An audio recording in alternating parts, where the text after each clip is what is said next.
যদি কেউ এটাকে প্রচলিত অর্থে কোনো রাজনীতি ছাত্র সংগঠন মনে করে থাকে, সে চরম ভুলের মধ্যে আসে। তার এখনো এই ভুল ভাঙার সময় আছে, তাকে এখনো বুঝতে হবে এই ছাত্র সংগঠন তোমার জীবনকে পরিবর্তন করে দেওয়ার জন্য গঠিত হয়েছে, যার লক্ষ্য উদ্দেশ্য নির্ধারিত হয়েছে তরুণ ছাত্র সমাজের কাছে ইসলামের আহ্বান পৌঁছে দিয়ে তাদের মাঝে ইসলামী জ্ঞান অর্জন এবং বাস্তব জীবনে ইসলামের পূর্ণ অনুশীলনের দায়িত্বানুভূতি জাগ্রত করা।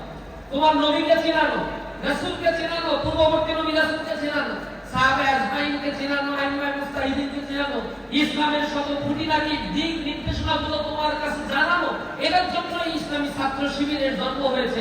এবং জন্মলগ্ন থেকে তারা রাজনৈতিক কার্যক্রম যতটুকু না করে তার চাইতে কয়েক হাজার গুণ বেশি মানুষ তৈরির কারখানা হিসেবে ইসলামী ছাত্র শিবির কাজ করে। এখানে কোনো বাতেলাত করা, কারো দোষ ত্রুটি ধরা, কারো গীবত করা, পরনিন্দা করে চর্চা করা, অশ্লীলতা বেহায়াতে শেখানো, এটা ইসলামী ছাত্র শিবিরের সাংগঠনিক স্ট্রাকচারের সাথে সম্পূর্ণরূপে বেমানা।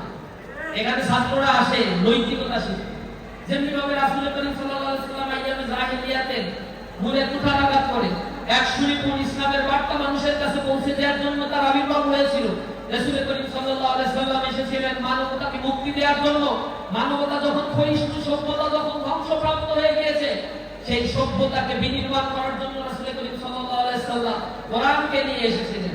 এবং আল্লাহ রাব্বুল আলামিন সেই কথা বলেছে, তোমার কাছে আমি কোরআন নাযিল করলাম এটা এই কারণে যে লিতুখরিজান নাস মিনাজ জুলুমাতি ইলান নূর, যাতে তুমি এই কোরআনের মাধ্যমে মানুষকে ঘোরতর তমনিশা ঘোর অন্ধকার থেকে বের করে এক সুশীতল আলোকের দিকে মানুষকে তুমি আহ্বান জানাতে পারো।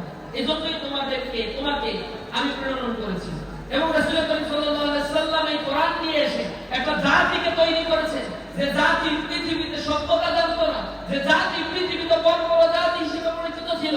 আপন কন্যা সন্তানকে যারা হত্যা করত, আপন স্ত্রী পরিবার পরিজনের মর্যাদা যারা দিত না, যারা নিজের নিকটাত্মীয় এবং এতিমদের সম্পদগুলো ভক্ষণ করত, লুণ্ঠন করত, যারা সুদ, জিনা, ব্যভিচার, ধর্ষণ এবং সকল প্রকার অন্যায়, মদ ও মাদকাসক্তে লিপ্ত থাকত, এই জাতিকে আল্লাহ রাব্বুল আলামিন কোরআনের মাধ্যমে রিফাইনারি করে একটা আদর্শ উত্তম জাতিতে পরিণত করেছিলেন, যারা শুধুমাত্র মক্কা মদিনা নয়, সারা পৃথিবীকে নেতৃত্ব দেওয়ার জন্য তৈরি হয়েছিল।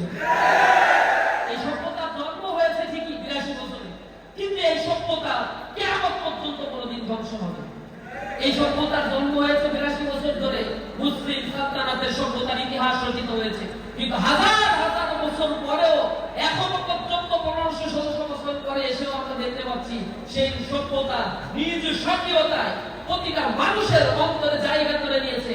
এখনো পৃথিবীর লক্ষ কোটি মানুষ তাদের আত্মিক প্রশান্তির জন্য, পথহারা মানুষ তাদের রাস্তার দিশা, পথের দিশা খুঁজে পাওয়ার জন্য, হেদায়েতের রাস্তা খুঁজে পাওয়ার জন্য নিজেরা কোরআন শরীফ পড়ে পড়ে এই দিনের পথে আসছে।